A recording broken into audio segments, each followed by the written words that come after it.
Welcome everyone back to your weekly weather updates. This evening we're going to be having a look at the latest from the GFS, the GM, the ECMWF and the GFS ensembles. Now do remember, if you enjoy my videos, make sure you do like and subscribe, as it does really help me out.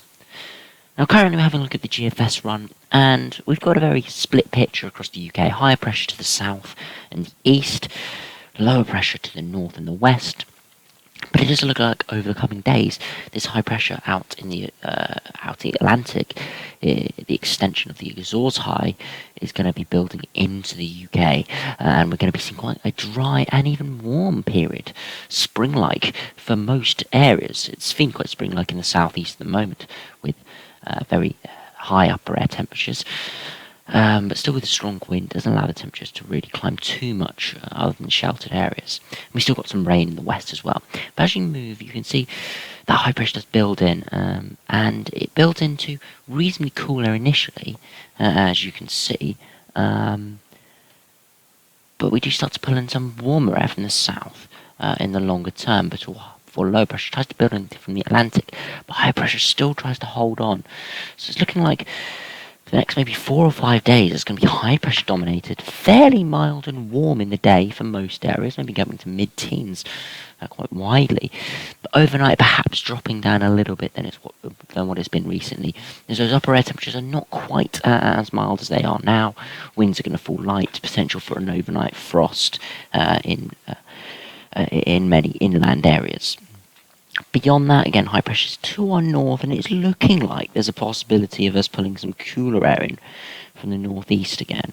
But on this GFS run, it doesn't show it too well, and you can see that high pressure that could have been pulling that colder air into us remains to our northeast, and we sort of send sort of a cool zonal pattern with a northwesterly wind, with reasonably cold air around us. Nothing too unusual for this time of year. Generally, will deliver maybe highs of maybe 5 to 10 degrees. Well, we sit on that -5, maybe a bit cooler, single-digit highs, and overnight maybe getting down to around freezing. Over hills and mountains there is maybe a bit of snow, but again, nothing too exceptional with that. But there will still be a lot of rain and wind with that. If we now have a look at the GM run, again, very similar pattern over the next couple of days, and as we run through, you see that high really builds in a very strong area of high pressure. And you see that's quite a lot of milder air in it, especially further south. So while we're under that milder air, you could see some maybe mid to high teens with the highs. You see there is some cool air within it, and we could see an inversion and see some overnight frosts. But in the day, it will largely feel very spring-like and warm. Beyond that, the high pressure tries to move further northwards, but on this GM run, it really just sits across the UK with the jet stream pushing very far north, almost as far north as it would be in the middle of summer. Very weird, and it would be very warm. If we have a look at the temperature deviations, you can see, if we have a look at this, especially across southern areas, and even northern areas as well, we will maintain well above average for pretty much the whole run. Before some cooler air comes in and tries to come in off the Atlantic. But yeah, it really shows you how we could be seeing quite a prolonged, warmer and spring-like spell. If we have a look at the ECMWF, you can see it builds to our north, the high pressure, very similar to the other runs, but it does build slightly further northwards on the ECMWF. And this is what we're seeing, this potential to bring cooler conditions back in. You can see pulling sort of a northeasterly wind. It's a very cold air to our northeast. Not pulling that in, but we're pulling quite a fresh northeasterly flow.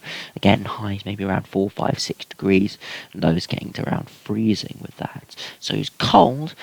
But again, nothing exceptional for the time of year, but there's potential it could be going very cold with that, and I'm seeing that with this high pressure. We saw in all the runs, high pressure is sticking around.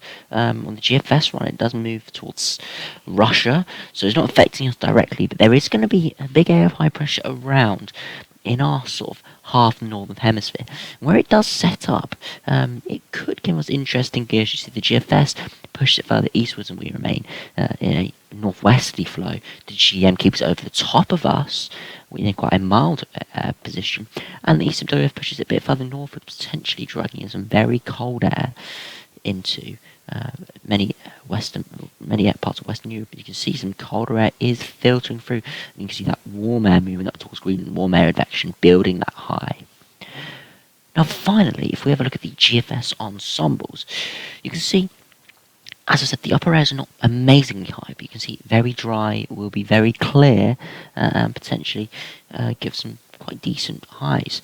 But you can see in the longer term we do trend colder, nothing exceptionally cold, but below average, more low pressure around us.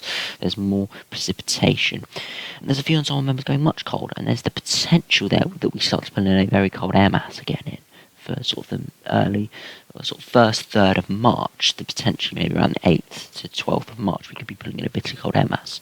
And we're seeing that in the longer term model trends. They are threatening with some blocking towards going towards Greenland and Scandinavia, sort of a last area of high pressure propagating from the southern stratospheric warming. Just shows you how long it can affect the atmosphere. It's hinting that there's one more sort of area of high pressure to move through the atmosphere, and it's going to be affecting potentially parts of Greenland and Scandinavia, bringing in colder air for Western Europe. Again, how cold it's going to be, whether it's just going to be an easterly flow, as we saw sort of with the GEM, with the high pressure sitting on top of us, sort of pulling an easterly flow, nothing too cold, or it turns into more of an ECMWF, where we see the potential for some quite cold easterly winds.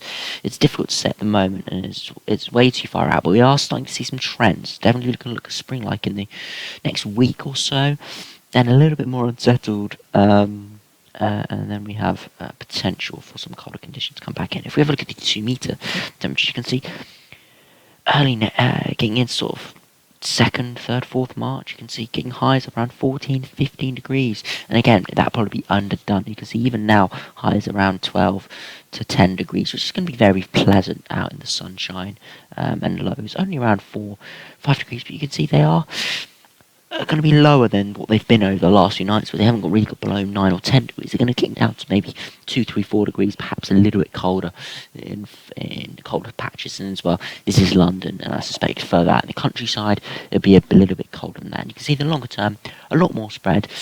But as I said, none of the ensemble is going for a proper bitterly cold sort of easterly wind, where we would be getting down to sort of the cold we were experiencing a couple of weeks ago. But it's very much looking like we could be pulling in a cooler air mass with low pressure. Always gives you the potential for maybe a few wintry showers, late winter, early spring wintry showers. And I think I've said this before, but March is the most common month for easterly winds, so it's not too surprising to see the potential for some easterly winds. I suspect they won't be a beast from the east. I always have to say, easterly winds are not always going to be a beast from the east, bitterly cold.